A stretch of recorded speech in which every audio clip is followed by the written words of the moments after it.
함께 하나님 말씀 보도록 하겠습니다. 함께 보실 하나님의 말씀은 고린도전서 5장 1절에서 13절의 말씀입니다. 고린도전서 1장 1절에서 5장 1절에서 13절의 말씀입니다.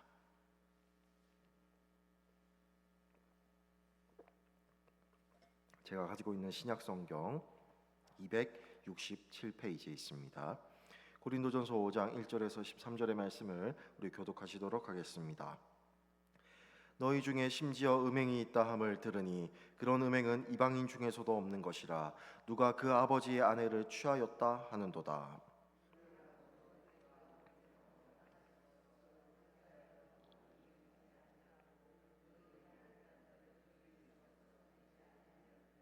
내가 실로 몸으로는 떠나 있으나 영으로는 함께 있어서 거기 있는 것 같이 이런 일 행한 자를 이미 판단하였노라.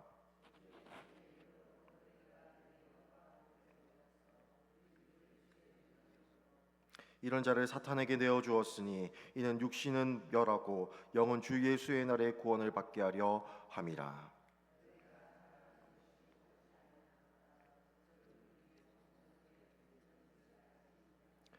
너희는 누룩 없는 자인데 새 덩어리가 되기 위하여 묵은 누룩을 내버리라. 우리의 유월절 양 곧 그리스도께서 희생되셨느니라.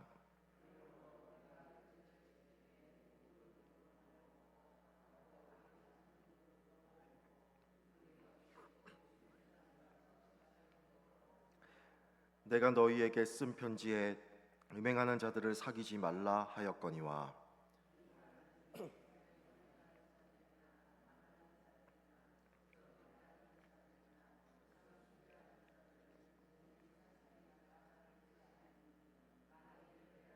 너희가 세상 밖으로 나가야 할 것이라. 이제 내가 너희에게 쓴 것은 만일 어떤 형제라 일컫는 자가 음행하거나 탐욕을 부리거나 우상 숭배하거나 모욕하거나 술 취하거나 속여 빼앗거든 사귀지도 말고 그런 자와는 함께 먹지도 말라 함이라.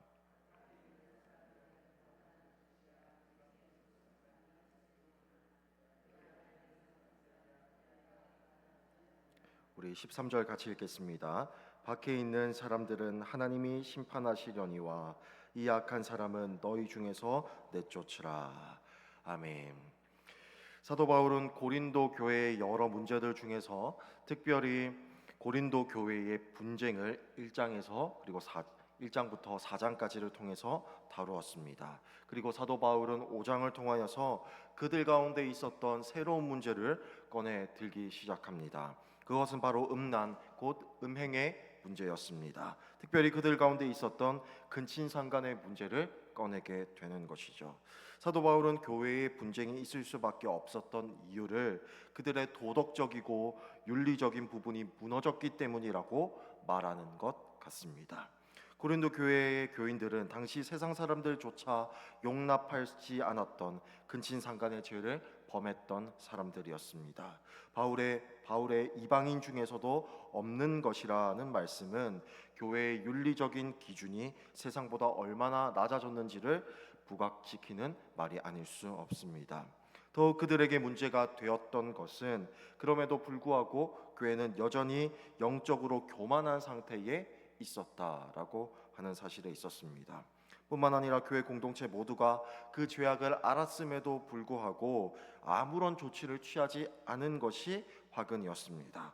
오히려 그들 자신은 이미 구원을 받았기 때문에 아무런 반성도, 아무런 애통함도, 아무런 책망도, 아무런 징계도 하지 않았고 오히려 그 죄를 용납하기에 이르렀다라는 것이죠. 이를 다른 말로 말하면 하나님에 대한 그 어떠한 두려움도, 말씀에 대한 그 어떠한 경외함도, 존중함도 공동체의 거룩성을 개나 줘버린 상황 속에 있었다라고 하는 것이죠. 오히려 이 부분에 있어서 세상 사람들은 더욱더 도덕적이었고 윤리적이었습니다. 그러나 당시 고린도 교인들은 세상 사람들보다 더 죄에 대한 인식이 없었고 그 어떤 위기도 느낄 수 없었던 영적인 무감각 속에 살고 있었다라고 하는 것이죠.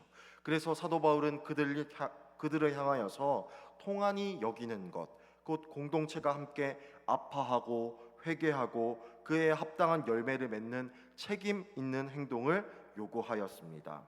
하나님의 심판을 의식하면서 공동체의 거룩함을 회복하라는 실천, 그것을 사도 바울이 그들 가운데 요구했다라고 하는 것입니다. 그래서 사도 바울은 이를 해결하기 위해서 그들에게 명령하고 있는 것이죠. 그리고 그 명령이 오늘 보면 3절과 4절, 5절에 잘 나와 있습니다. 오늘 보면 3절에서 5절의 말씀을 보시면 사도 바울은 고린도 교회를 향하여 판단을 하고 징계를 내리라고 분명하게 명령하고 있습니다. 사도 바울은 자신의 사도적인 권위로 말미암아서 고린도 교회의 문제를 판단하기에 이릅니다. 그리고 주 예수의 이름으로 모인 공동체를 향하여서 이와 같은 죄를 저지른 자를 사탄에게 내어주라고 명령하고 있다라고 하는 것입니다. 여기서 사탄에게 내어주다라는 말은 곧 출교를 명령하는 말입니다. 교회는 그리스도의 통치가 미치는 은혜와 생명의 영역입니다. 그러나 교회 밖은 사탄이 지배하는 어둠과 사망의 영역이죠. 따라서 그를 사탄에게 내어준다라는 말은 그에게 있어서 영적인 보호막인 언약 공동체로부터의 추방을 뜻한다라고 하는 것이죠. 어찌 보면 굉장히 가혹할 수도 있습니다. 사실 그러나 이 조치는 그를 위한 것이었다라고 하는 것입니다. 육신 곧 죄를 짓게 만드는 자신의 교만함을 없애면서 자신의 죄악된 상태를 자각하고 깨닫는 것에 그 목적이 있었다라는 것입니다. 그래서 5절의 말씀에 보면 주 예수의 날에 심판이 아닌 구원을 받게 하려는 것이다라고 분명하게 말씀하고 있다라고 하는 것입니다. 여러분, 징계의 목적은 심판이 아니라 파멸이 아니라 회복을 말하는 것입니다. 징계를 주시는 목적은 심판하시기 위함이 아니라, 징계를 하시는 이유는 파멸이 아니라 회복을 위한 것입니다. 그래서 히브리서 12장 11절의 말씀은 이렇게 말씀합니다. 무릇 징계가 당시에는 즐거워 보이지 않고 슬퍼 보이나 후에 그로 말미암아 연단받은 자들은 의와 평강의 열매를 맺느니라 라고 말씀을 하고 계시는 거죠. 이를 위하여서 언약 공동체인 교회는 그리스도의 대리적인 통치적인 기관으로서 죄를 엄중히 심판하고 거룩함을 지켜야 할 책임을 지고 있는 공동체라고 분명하게 말씀하고 있는 것입니다. 죄악에 대하여서 방관하거나 용납하지 아니하고 거룩성을 위하여서 교회 공동체가 함께 나아가라고 분명하게 말씀을 하고 있는 것이지요. 교회 공동체는 어쩌면 지금도 세상보다 어쩌면 더 악할 수 있습니다. 그 가운데에서 우리가 해야 할 것은 죄를 용납하거나 방관하는 우리의 모습이 아니라 징계하는 우리의 모습, 그리고 회복을 꿈꾸는 우리의 모습이 되어야 한다는 것입니다. 그리고 거룩성을 위하여서 나아가야 한다라고 하는 것이죠. 그리고 사도 바울은 오늘 본문을 통하여서 그 거룩성을 위하여서 우리의 정체성을 분명하게 기억하라고 말씀하고 계십니다. 그래서 6절에서 8절의 말씀을 통하여서 누룩의 비유를 분명하게 말씀하고 있는 것이죠. 사도 바울은 6절에서 8절을 통하여서 누룩의 비유를 말씀합니다. 그리고 교회의 거룩성을 위하여서 그들의 정체성을 기억할 뿐만 아니라 그 정체성에 맞는 행동을 분명하게 요구하고 있습니다. 여러분, 누룩은 빵을 부풀리는 발효제이지요. 그런데 이것이 성경에서 쓰였을 때에 크게 두 가지의 의미를 지니게 됩니다. 첫 번째는 긍정적인 의미로서 하나님의 나라와 확장, 하나님 나라의 확장과 전파력을 뜻하는 거죠. 두 번째로는 부정적인 의미로 죄와 부패, 곧 퍼져나가는 죄악을 뜻한다라고 하는 것입니다.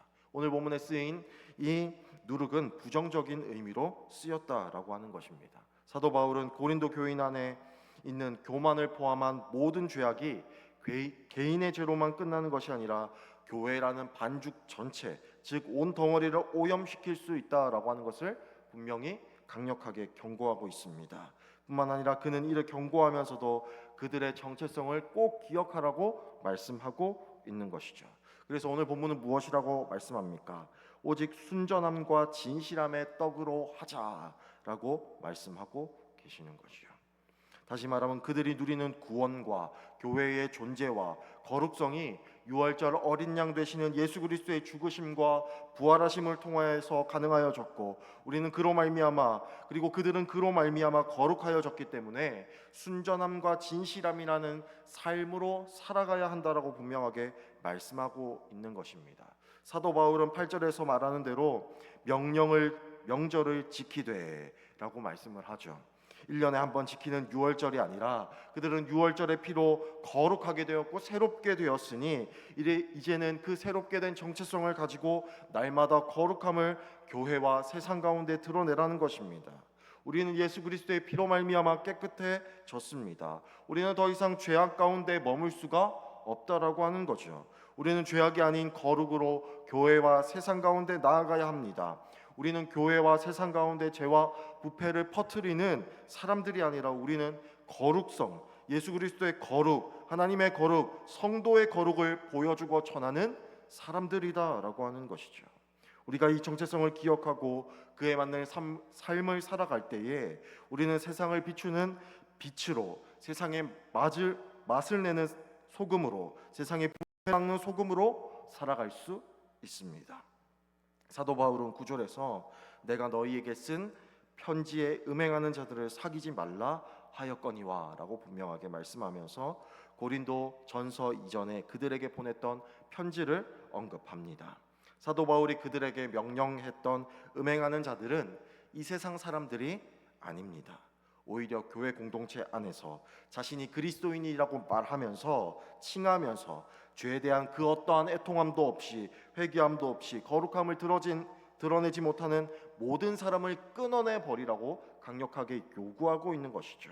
그만큼 교회는 죄에 대하여서 경계하며 주의해야 하며 주님의 거룩하심을 닮아가는 것이 무엇보다 중요하다라고 분명하게 말씀하고 있는 것입니다. 여러분, 우리는 세상의 빛이고 소금입니다. 또한 그리스도의 향기이며 그리스도의 편지입니다. 여러분, 향기는 멀리 있어도 나게 됩니다. 세상 사람들이 우리로부터 멀리 떨어져 있어도 우리는 향기를 뿜어내는 그리스도인이 되어야 합니다. 우리는 말과 행동으로 그리고 삶으로 그렇게 노력해야 합니다. 또한 우리는 그리스도의 편지입니다. 향기는 멀리서도 나지만 편지는 가까이서 읽어야 하지요. 세상 사람들이 멀리 있거나 또한 멀리 있을 때뿐만 아니라 가까이 있을 때라도 우리는 우리의 말과 우리의 행동과 우리의 삶으로 그 영향력을 드러내야 합니다. 그들의 우리의 말과 행동과 삶을 읽고 그리스도를 보게 하여야 한다는 말이죠. 그러하려면 우리의 정체성을 무엇보다 우리는 중요하게 생각하여야 하고 우리 가운데 있는 모든 죄와 부패와 악을 끊어내 버려야 합니다. 사도 바울이 11절에서 그러한 자와는 함께 먹지도 말라라고 말함과 같이 말입니다. 단호하게, 그리고 우리는 완전하게 죄를 끊어내 버려야 합니다. 교회의 소명은 세상을 심판하고 간섭하고 판단하는 것에 있지 않습니다. 오직 그것은 하나님께 달려 있지요. 오히려 예수 그리스도의 죽으심과 교회는 오히려 예수 그리스도의 죽으심과 부활을 선포하며 그들을 설득하는 것이 바로 우리의 소명임을 우리는 인식하고 거룩성을 지키며 살아가야 한다는 것입니다. 그리고 이 소명을 다하기 위해서 사도 바울은 13절에서 이 악한 사람은 너희 중에서 내쫓으라 라고 말함과 같이 우리의 공동체 가운데에서 우리의 거룩성을 보존하기 위해서 우리의 모든 죄와 부패함 그리고 악을 쫓아야 한다는 것입니다. 그리고 이는 한 사람 그리고 교회 내에 영향력 있는 몇 사람만 해당되는 것이 아니라 그리스도를 머리로 하는 교회 공동체에 우리가 모두 감당해야 할 몫이라는 것이죠. 우리의 책임이 있는 판단과 행동으로 교회 내의 거룩성을 유지하며 그 거룩성을 가지고 세상 가운데 나아가 예수 그리스도의 죽으심과 부활하심을 담대히 선포하는 우리가 되어야 한다라고 오늘 본문은 간절히 말하고 있는 것입니다. 우리가 그러한 삶이 되길 간절히 소망합니다. 또한 우리가 그런 거룩성을 가지고 세상 가운데 나아가고 또한 교회 가운데에서 그 거룩성을 유지하기 위해서 우리 가운데 있는 모든 죄악들을 끊어내 버리는 오늘 하루가 되기를 간절히 소망합니다. 말씀을 맺겠습니다. 어쩌면 우리가 살고 있는 이 시점에서 교회는 손가락질을 받고 믿음의 성도들은 세상의 욕을 들어 먹습니다. 왜 그렇습니까? 교회가 거룩성을 드러내지 못했기 때문입니다. 오히려 세상보다 더 악한 모습으로, 오히려 세상 사람들이 살아가고 있는 방식보다 더 악하고 더 깊고 오히려 하나님을 더욱더 부정하는 모습으로 우리는 살아갑니다. 경건은 찾아볼 수 없고 거룩은 찾아볼 수 없고 말씀에 대한 그 어떠한 존중과 하나님에 대한 그 어떠한 경외도 우리는 가지고 있지 않습니다. 그 가운데 사도 바울은 무엇이라고 분명하게 말씀을 하고 있습니까? 우리 공동체 내에서 그러한 거룩성을 해치는 모든 것을 끊어버리고 우리의 거룩성을 유지하고 우리의 교회 가운데, 우리의 세상 가운데 나아가라고 분명하게 말씀하고 있는 것입니다. 그러한 모습으로 세상 가운데 나아갈 때, 거룩성을 유지하는 모습으로 세상 가운데 나아갈 때 우리는 세상의 빛과 소금된 모습으로 살아갈 수 있고 그리스도의 향기요 그리스도의 편지로 살아갈 수 있음을 우리는 고백할 수 있게 된다는 것입니다. 저와 여러분들이 이 말씀을 기억하고 오늘도 주님께서 맡겨주신 삶의 모든 자리 가운데에서 거룩성을 유지하며 나아가기를 간절히 소망합니다. 또한 그 거룩성을 가지고 우리가 작정한 모든 VIP들을 위해서 기도하며 그 VIP에게 연락하고 또한 전도하고 설득하고 그리스도의 죽으심과 그리스도의 부활하심을 증거할 수 있는 그런 거룩성을 유지하는 믿음의 성도들이 되기를 간절히 소망합니다. 이 시간 함께 기도하도록 하겠습니다. 들었던 말씀을 우리가 또 기억하면서 또한 주님께서 맡겨주신 오늘 모든 삶의 자리 가운데에서 거룩성을 유지하기를, 또한 깨끗함으로 정결함으로 나아가기를, 또한 우리가 들고 있는 모든 기도의 제목들을 이 시간 주님의 이름을 한번 부르며 아뢰도록 하겠습니다. 주여, 살아계신 하나님 아버지 은혜를 감사합니다. 하나님 아버지, 우리 가운데 있는 죄와 싸워 나가기를 간절히 소망하며 나아갑니다. 하나님 아버지, 교회의 거룩성을 해치고 또한 주님의 그 몸된 거룩성을, 주님의 몸된 교회의 하나됨을 망치는 하나님 죄악들 가운데서 그 죄악들을 용납하지 아니하고